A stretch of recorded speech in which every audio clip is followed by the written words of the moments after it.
Қайырлы күн баршаңызға. Бүгін сіздермен дәмі ерекше әрі 5 минутта дайын болатын салаттың рецептімен бөлісемін. Видеоны соңына дейін қарап, және менімен бірге болсаңыздар барлығы түсінікті болады, және менің каналыма тіркеліп кетуді ұмытпаңыз. Алдымен бізге капуста керек болады. Капустамыздың 1/4 бөлігін кесіп аламыз, және видеодағыдай ұзынша етіп майдалап турап аламыз.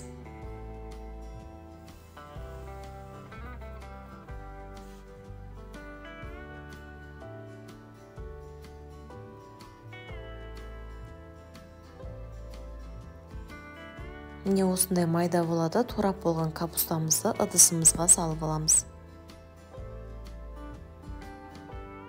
Және осындай бір сәбіз керек болады. Сәбізімізді дәл осылай ұзынша етіп чүркідан өткізіп аламыз. Менде үлкен сәбіз болғандықтан мен тек жартысын ғана өткізіп алдым. Сіздер орташа үлкендікте бір сәбіз қоссаңыздар жетеді.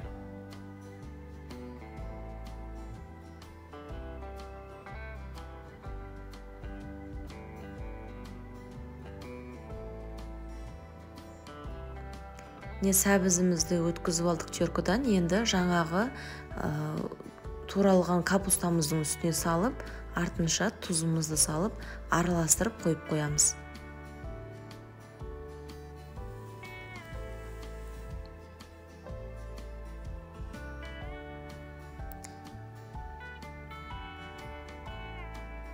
Орташа үлкендіктегі 2 піскен қызылшамызды дәл осылай чүркідан өткізіп аламыз.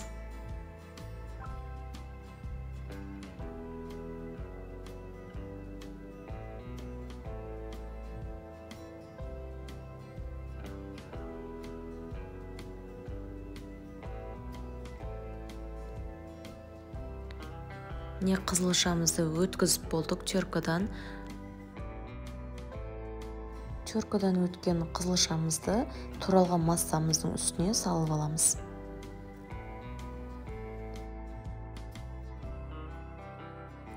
Және бізге укроп пен кинза керек болады. Укроп пен кинзамызды осылай видеодағыдай майдалап ұсақтап турап аламыз.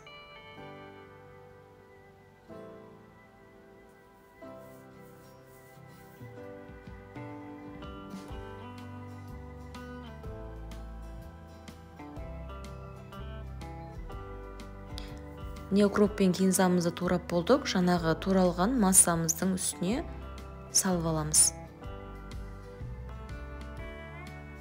Және бір штук пиязымызды майдалап турап аламыз. Ірі болмау керек, майдалап видеодағыдай турап аламыз.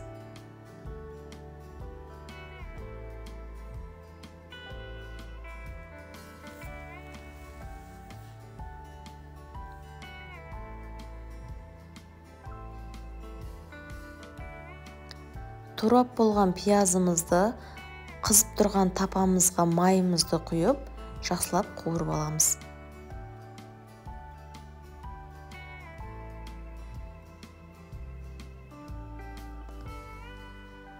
Пиязымыз сарғыш түстес болғанша жақсылап қуырып аламыз. Осындай сарғыш түс болу керек пиязымыз. Сол аралықта біз 2 тіс чесногымызды езіп ішіне саламыз. Және паприка, кептірілген кинзамызды саламыз. Жақсылап араластырып аламыз. Біздің массамыз дайын болды. Енді осыны ыдысымызға салып, туралған салатымыздың үстіне салып, бір келкі болғанша жақсылап араластырып аламыз.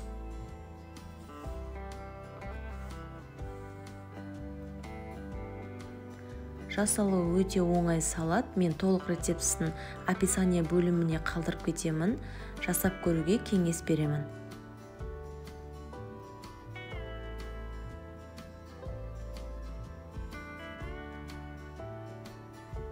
Міне біздің салатымыз дайын болды. Жасап көріңіздер. Менімен болғандарыңызға рахмет.